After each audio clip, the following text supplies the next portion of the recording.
यहाँ काफी सारे भक्त आए हुए हैं जो माँ की आराधना कर रहे हैं। अलग अलग रूपों में माँ की पूजा की जाती है।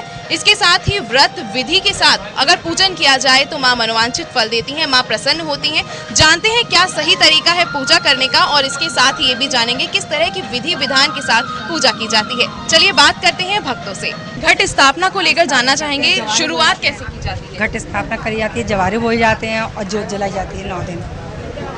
उससे पूजन होता है और हवन चालू होता है। 9 दुर्गों में जो व्रत रखा जाता है, क्या मानते हैं आप, किस तरह से शक्ति मिलती है 9 दुर्गों में? 9 दुर्गों में बच्चों के ऊपर मतलब विशेष तौर से घर में सुख शांति आने के लिए और बच्चों की सुख समृद्धि के लिए हर व्रत रखती है और इसके पूजा करने से मन को शांति मिलती है और मतलब घर में शांति सुख शांति का निवास होता है।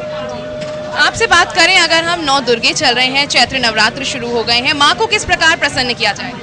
माँ को श्रद्धा से, भाव से और पूज के उनको उनकी आराधना करके, जैसे भी लोग कुछ खा पी के भी रहते हैं, कुछ लोग अन्न जल त्याग कर भी रहते हैं, तो जिस तरह से भी आदमी से हो सकता है वो प्रसन्न कर सकता है माँ को। और माँ भजन से, पूजा से, अपनी आराधना से, अपनी श्रद्धा से, भाव से आदमी को प्रसन्न कर लेना चाहिए। मैया प्रसन्न हो जाती है। प्रसन्न होने के बाद जब मैया है तो वो क्या आपका क्या मानना है, किस तरह से जब प्रसन्न हो जाती है मैया तो क्या काम पूरे हो जाते हैं? मैया से सारी आराधना, क्योंकि मैया के ऊपर हम लोगों का बहुत विश्वास है, तो हम लोग सोचते हैं कि मैया की पूजा अर्चना करने से हमारे बच्चों को घर में सुख समृद्धि होगी और बच्चे खुश रहेंगे, बस सारी विपत्तियां दूर होंगी, कोई बीमारी घर में नहीं आएगी।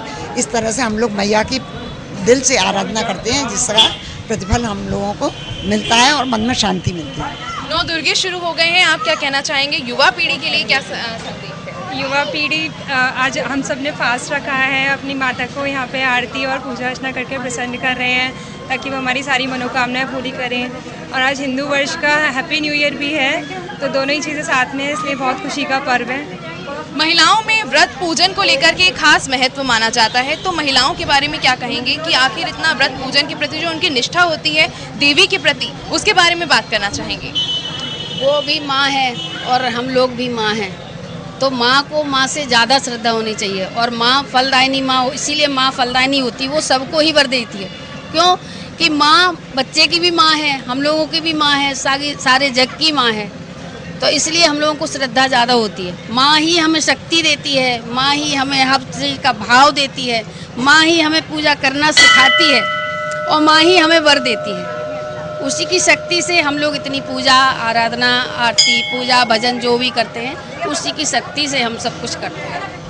अगर हम बात करें देवी जागरण की, तो हम देख रहे हैं देवी जागरण जो है आजकल एक नए रूप में देखने को मिल रहा है। पहले माँ के भक्त ही देवी जागरण किया करते थे, लेकिन अब ऑर्केस्ट्रा पार्टी को बुला लेते हैं। तो इसके बारे में अगर हम बात करें, क्या देवी जागरण का ढंग जो बदल गया है, क्या आस्था में भी किसी तरह का कोई परिवर्तन देखने को मिला है? कोई परिवर्तन नहीं है, क्या है, माँ का तो जागरण वो ही है भाई। जागरण जैसे होता है वैसे ही होता है।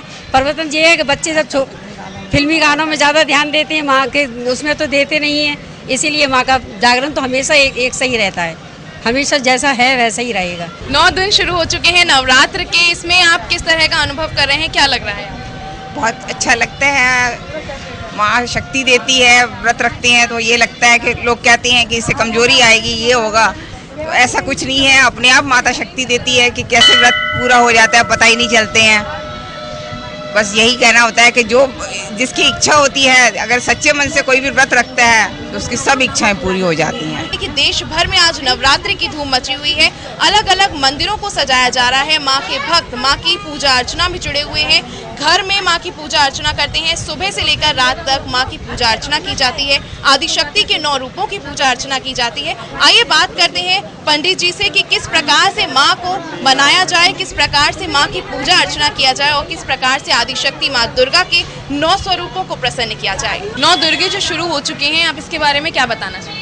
हाँ, 9 दुर्गों में लोग बड़े उत्साह के साथ में नवरात्रि मनाते हैं। यहाँ हमारे मंदिर पे हर साल यहाँ हमको हो गए, यहाँ 23 नवंबर 2008 में स्थापना हुई थी इस मंदिर की। जय दुर्गा मंदिर नाम है ये हमारा सेक्टर 6 में। तो इसमें जाकर बराबर हर नवरात्रि में बड़ा धूमधाम से नवरात्रि का स्थापना होती है। 9 दिन सभी लोग मिल कर के यहाँ कीर्तन मंडली कीर्तन करते हैं। 9वें दिन हवन वगैरह सब होता है।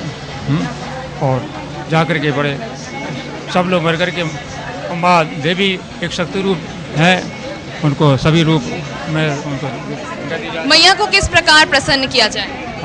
मैया को प्रसन्न करने के लिए अपने भक्ति भाव से अपना उनके अपने भक्ति को प्रसन्न करने के लिए उनका विधि विधान से मैया का उनका आराधना करें, पूजा करें, विधि विधान से भगवान का संकीर्तन, देवी जी का कीर्तन करें। इस तरह से उनको प्रसन्न किया जाता है। उनके अंदर देखिए भावना से अंदर भावना होनी चाहिए। बहुत ही अच्छा लगता है यहाँ पे, काफ़ी लोग भक्त आते हैं यहाँ पे, बहुत ही अच्छा लगता है, काफ़ी भीड़ रहती है यहाँ पे, बहुत ही आनंद आता है यहाँ पे, बहुत काफ़ी पब्लिक जुड़ जाती है। 9 दिन का क्या महत्व रहता है? 9 दिन का अपना व्रत रखते हैं। अपने साथी इकबाल के साथ मैं डॉली भाटिया, सी न्यूज़ आगरा।